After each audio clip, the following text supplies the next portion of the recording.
eventually. But the good news is you can jump very high, and due to this, you can usually bypass a lot of the enemies, or, while you're standing still, wait for them to come towards you and deliver a slice with your knife. However, for most enemies in the game, you're gonna have to destroy them twice in order to get rid of them quickly so you actually have enough time to bypass them.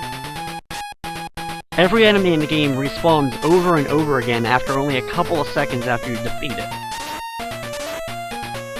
Your real goal is to destroy an enemy and then get past fast enough before they end up respawning.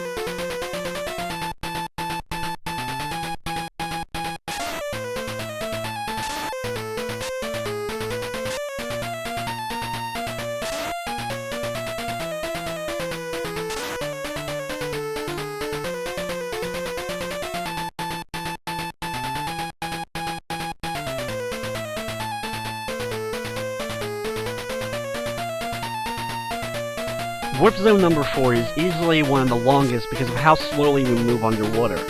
The enemies are easy to deal with, and you can just use your knife throughout all of it until we get to the boss battle, where we'll have to use a little bit of Uzi ammo before switching to the knife. You'll need about 5 Uzi shots or 10 gunshots in order to take it out.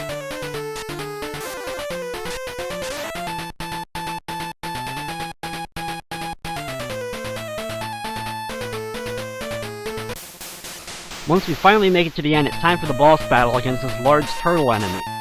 Pull out the Uzi and give it 5 shots with it in order to destroy its first form. Once that's done, it breaks apart into all these little turtles that start flying around. Move over to the far right side and get your knife out. Now stand on the edge and wait for the turtles to come to you. This'll take a while, but when you're on this right platform, the turtles can't come all the way over and they can't hurt you. This guarantees you safe passes through this area, and it may take a while, and it'll take you a good amount of hits just to take out one turtle. This way though, you'll conserve ammo by not missing any of your shots, as well as also conserve your health.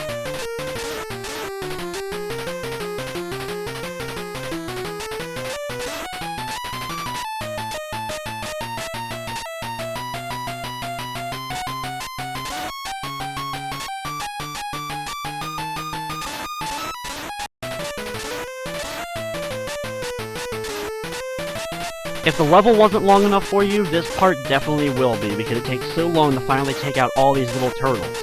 However, if you stand in just a wide open area trying to hit them with your gun, you're going to end up missing a lot and taking a lot of unnecessary damage.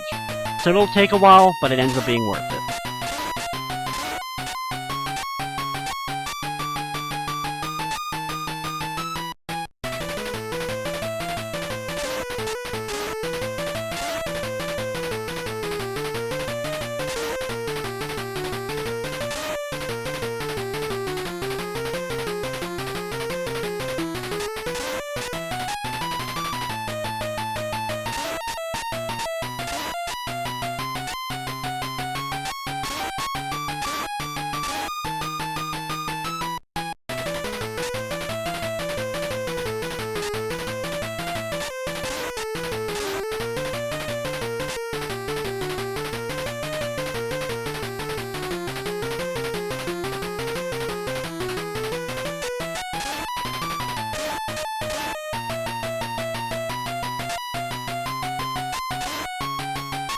The whole battle becomes even more of a hassle when you're down to only 1 or 2 of these enemies left. Usually when it gets down to that point, I usually try to walk out and try to bait them to come after me to try to do some damage to them, but they move around completely sporadically, and you really have no chance of actually forcing them to go where you want to. If it ends up taking too long, pull out the Uzi or handgun especially, and try to hit 1 or 2 of them with those shots. Once they're finally done, grab the laser item, and it's time to walk our way all the way back through this long, winding path of water to get back out of Warp Zone 4.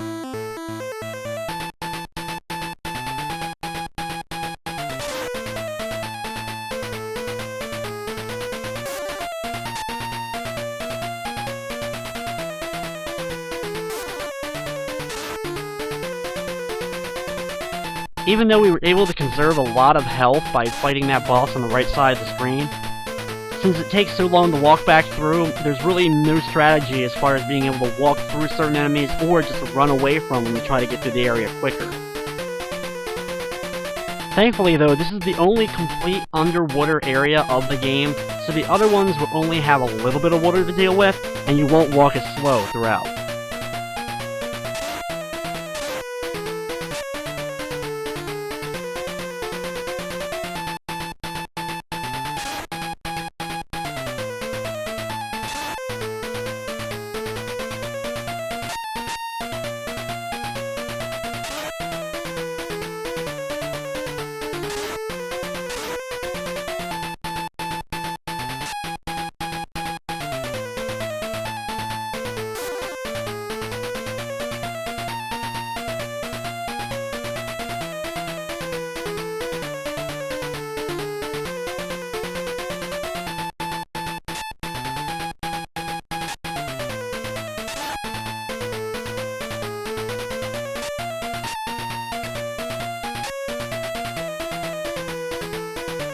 Finally, after a very long and boring trek back through the waters of death, we make it back to the door and outside of the warp zone.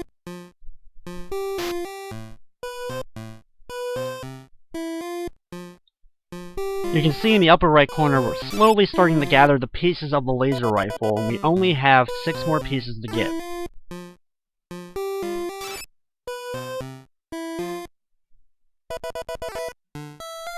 In this room, we once again have to hit the wall in order to get the ladder so that we can get back down to the 2nd floor of the mansion. We're now heading all the way back down and going to the door on the far right side, the first one that we passed. This is the location of Warp Zone number 5, and thankfully it's not an underwater area and there's no water to deal with. One of the issues in this cave area is the surge of all these dropping head enemies. They drop down from the ceiling, and when they hit the ground, they'll start running across the screen. Thankfully, we'll be staying at mostly the top and middle areas of the screen, so we don't have to really deal with them, but we'll be seeing them throughout the warp zones as we make it through.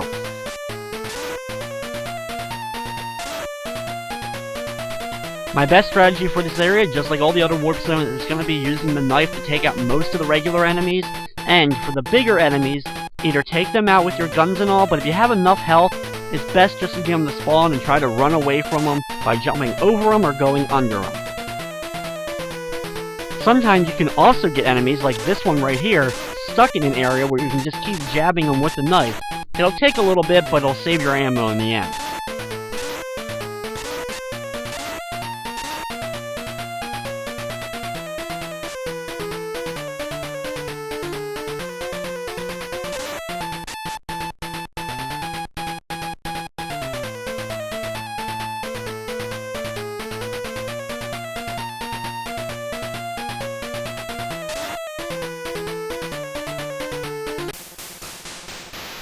The boss for this area can be a little bit troublesome. It keeps spinning around and then launches little projectiles out of the left and right side of it. That's very easy. The hard part about it though is you have to wait and wait for it to finally stop spinning before you're actually able to do any damage to it. Be sure to select your Uzi and wait for it to stop spinning, then drop down, shoot it, and then jump back up to the top. Thankfully, since we have the high jump now, we'll be able to just bypass actually having to worry about climbing up the ladder or anything. Once he's finally done with about 5 or so Uzi shots, grab the piece of the laser and grab the extra health located in the upper right corner and start working your way back.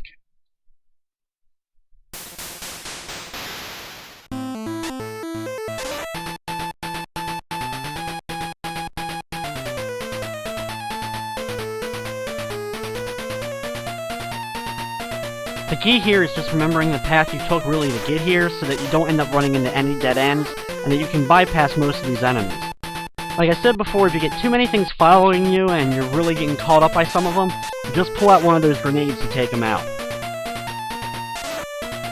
The pattern of movement where it comes to these enemies, the flying skull type enemies, is so sporadic sometimes that it's really hard to be able to just stand there and wait for them to bypass you. You never know if they're going to go over you, under you, or right through you half the time.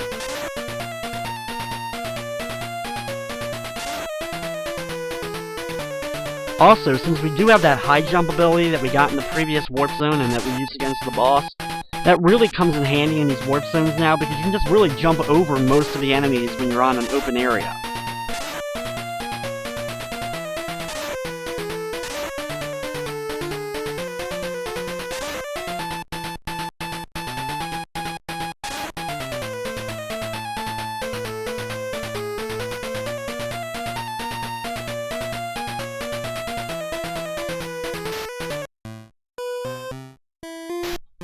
Once we're outside the warp zone and back into the main hall of the mansion, we're now exiting that first room and heading all the way back over to the left.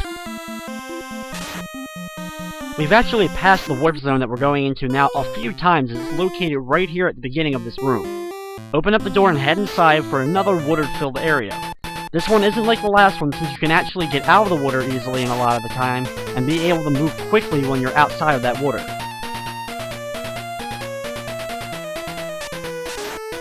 So while this area is still a little bit annoying because there is a good amount of water, it's not nearly as bad as the previous one that we dealt with that was all water.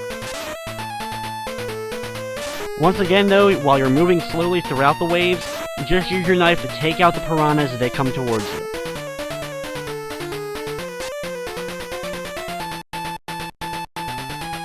Right here, be sure to jump out of the water and take the upper path. Not only is it faster, it won't lead to a dead end.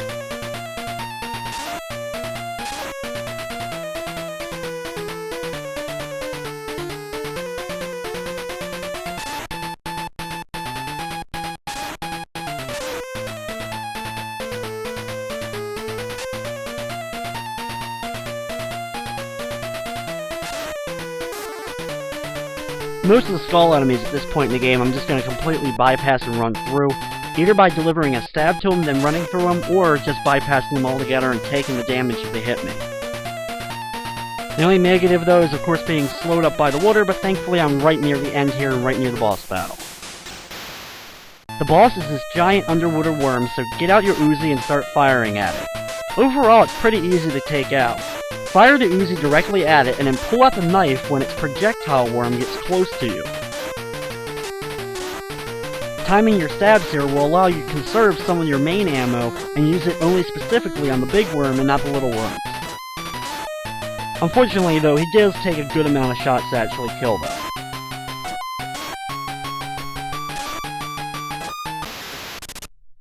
Once he's done, we can grab our piece, and we get another medicine bottle, so we have even more life to work with now. After our password, it's time to head back to the waters to get back out of this area and back to the main mansion.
After being chased by seemingly every skull on the level, we finally make it back outside the warp zone.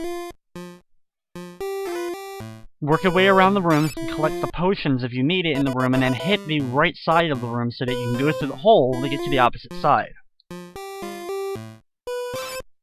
Our goal is actually to get to the far left door of the mansion, which is actually located in a small shed in the back of the mansion.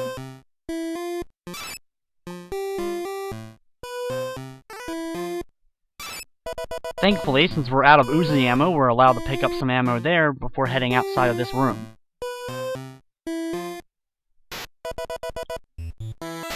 Once outside the main area, head over to the left to the small shed and enter this door to get to the next warp zone area. It's located right away on the first screen, but we're going to look around for some items first. Grab a grenade, then head back over and open up the window and go inside for the next warp zone. This is another jungle-themed one, and we start off with another one of those big enemies right away.